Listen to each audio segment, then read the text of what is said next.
5 pemain judi online ditangkap rugikan bandar, Polda Daerah Istimewa Yogyakarta jadi sorotan. Warganet merasa ada yang janggal dengan penangkapan ini. Banyak yang penasaran siapa yang melaporkan para pemain judol ke polisi karena merugikan bandar. 5 tersangka ditangkap atas laporan seseorang lantaran melakukan kecurangan hingga merugikan bandar judol. Warganet merasa janggal lantaran polisi Satset menangkap 5 pemain judol lantaran merugikan bandar judol. Padahal polisi sedang gencar memberantas judol tapi susah minta ampun ketika menangkap bandarnya. Penangkapan yang seharusnya mendapat apresiasi justru menjadi sorotan di media sosial karena mereka malah seolah melindungi situs judi online. Saat ini 5 orang tersebut kini telah berstatus tersangka. Penangkapan ini dilakukan karena mereka diduga mengakali sistem di situs judi online. Kelima tersangka, yang berinisial RDS, NF, EN, DA, dan PA, ditangkap di sebuah rumah kontrakan di Banguntapan, Bantul, Yogyakarta, beberapa waktu lalu. Mereka diketahui telah membuat puluhan akun baru untuk mendapatkan keuntungan dari promosi situs judi online. Assalamualaikum warahmatullahi wabarakatuh. Para pemirsa, kita sering terkaget-kaget melihat perkembangan di sekitar kita. Kita sudah 4 tahun ini atau 4 tahun ini berteriak tentang Yusuf Mansur. Tapi rupanya banyak sekali keanehan-keanehan yang terjadi di tengah masyarakat kita yang membuat Yusuf Mansur itu berpesta pora.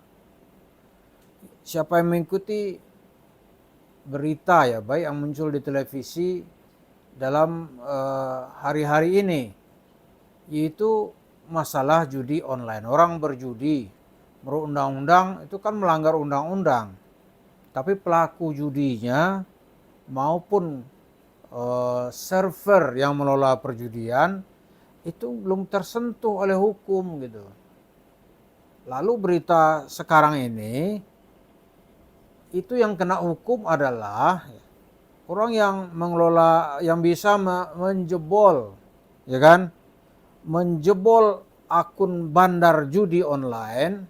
Itu ada 5 orang, dia jebol sehingga duit bandarnya mengucur gitu. Banyak orang yang dapat duit dari duit yang dibocorkan atau yang dibobol oleh 5 orang ini. Akhirnya apa gitu? Kelima orang ini entah bagaimana caranya ada yang melaporkan lalu ditangkap polisi. Kan aneh kan? Jadi pelaku perjudian aman, bandar-bandar ini, kemudian korbannya juga tidak ditindak, masyarakat yang gandung perjudian juga seakan dibiarkan. Tapi begitu bandarnya merasa kecolongan, duitnya bisa keluar menurut di luar perkiraan dia, tiba-tiba ada yang bisa menangkap gitu. Berarti kan ini bisa diatasi sebenarnya. Ketika bandar rugi, cepat diketahui. Tapi ketika rakyat rugi, ya orang bodoh amat gitu. Tapi pada saat yang sama, banyak juga yang berteriak-teriak. Kita kejar korupsi sampai ke ujung dunia. Sekarang gak usah jauh-jauh, kita kejar korupsi di sepanjang jalan Rasuna Said. Gitu. Pasti dapat. Kan dulu ada itu yang diindikasikan, dulu ada yang mengindikasikan nih kementerian apa, menterinya diduga ikut terlibat gitu. Itu kan sepanjang jalan Rasuna Said aja itu, nggak usah ke ujung dunia. Nah, iya kan? Nggak usah ke ujung dunia. Rasuna Said pasti banyak dapat koruptor di situ tuh. Nah ini keanehan-keanehan begini, itulah yang membuat orang seperti Yusuf Mansur masih berdiri dengan tegar gitu, masih berdiri dengan gagah. Mungkin dia mentertawa-tertawakan orang yang menggugat keadilan. Udah no, yang lu urus yang gede-gede, kayak gitu kan. Gue mengambil yang kecil-kecil. Paling dia bilang begitu.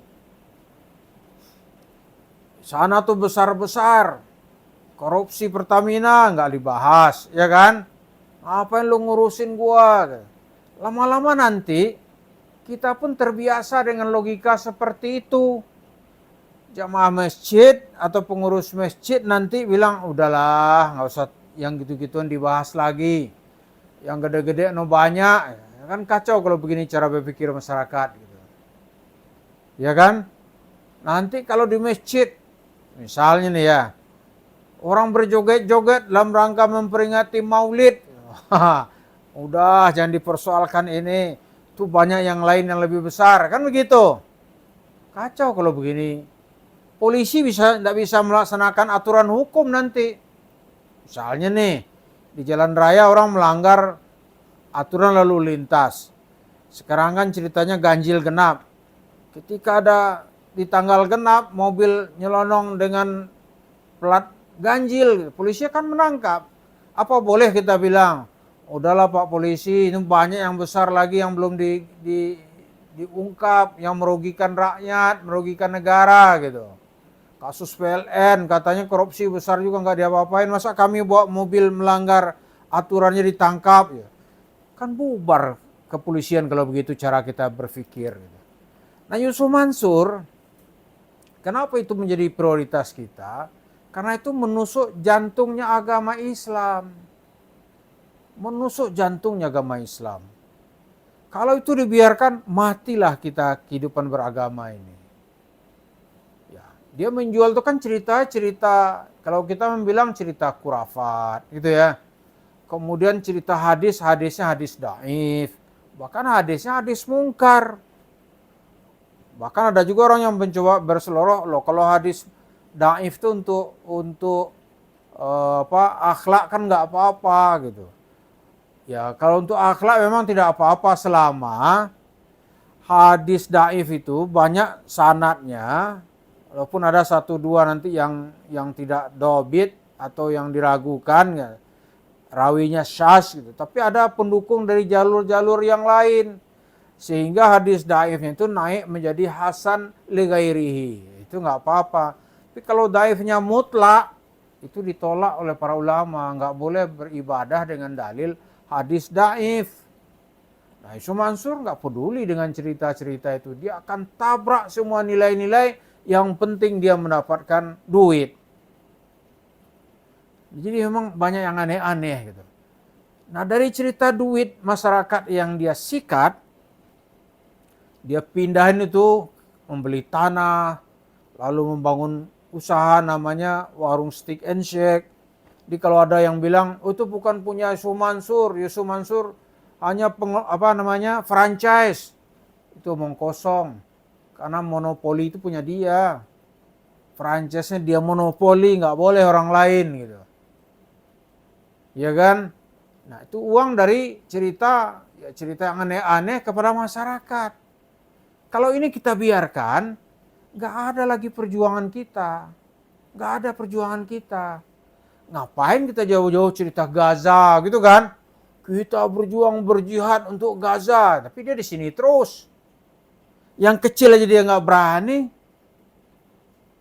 Banyak juga kiai-kiai itu, udahlah jangan bicara itu terus.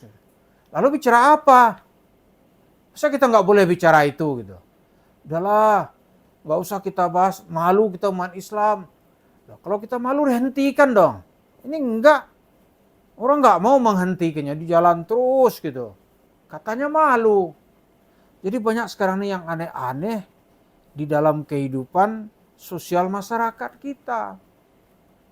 Tapi ini bisa diatasi nggak? Bisa. Caranya gimana? Kalau masyarakat kita telah timbul kesadarannya untuk melawan ini, tapi kalau nggak timbul nggak bisa. Kalau masyarakat timbul kesadarannya, cara melawannya tidak perlu bentrok fisik. Ya cukup dia nggak datang-datang ke warung steak and shake Yusuf Mansur itu 3 bulan gitu. Collab itu. Seperti video kita sebelumnya, dia bisa kita dorong itu untuk menjadi penjual es dekat toilet. Bisa nggak? Bisa. Kalau masyarakat mau gitu. Kalau sekarang kan ada peningkatan ya. Sebelumnya itu kan tidak ada isolasi kepada Yusuf Mansur. Kalau sekarang dia sudah kena isolasi. Nah, kalau warung-warung itu diisolasi juga gitu, nggak ada peraturan negara yang dilanggar gitu. Artinya nanti bisa collab nggak Yusuf Mansur? Ya pasti collab. Tergantung sekarang masyarakat mau nggak. Ya kalau yang besar-besar mungkin kita butuh waktu. Ini yang kecil di depan mata kita. Gitu. Jadi kalau kita terkaget-kaget ya, mari kita mulai kaget-kaget itu dengan disiplin diri menegakkan yang baik-baik. Nah, menegak yang baik-baik itu kita ajak diri kita dan saudara kita gitu. Misalnya nggak datang-datang ke warung steaknya Yusuf Mansur gitu. 3 bulan collab dia. 3 bulan, tapi kalau sehari 2 hari ya masih lah. Sebagaimana sekarang banyak franchise asing di sini itu kan payah dia. KFC misalnya nih, waktu dia ada ngaku tuh pendapatnya terus berkurang. Kenapa gitu? Karena masyarakat memboikotnya. Kalau itu terus dilakukan, oh ketutup dia. Karena itu sekarang di mal-mal Bapak Ibu sekalian melihat kenapa banyak promo besar-besaran gitu. Ya karena dia nggak laku. Kalau Yusuf Mansur dia begitu kan, ya collab dia. Karena itu mari kita lawan kebatilan Yusuf Mansur ini dimulai dari kesadaran diri pribadi kita. Dan kita yakin perjuangan kita ini akan mendapat pertolongan dari Allah Subhanahu wa taala. Terima kasih. Assalamualaikum warahmatullahi wabarakatuh.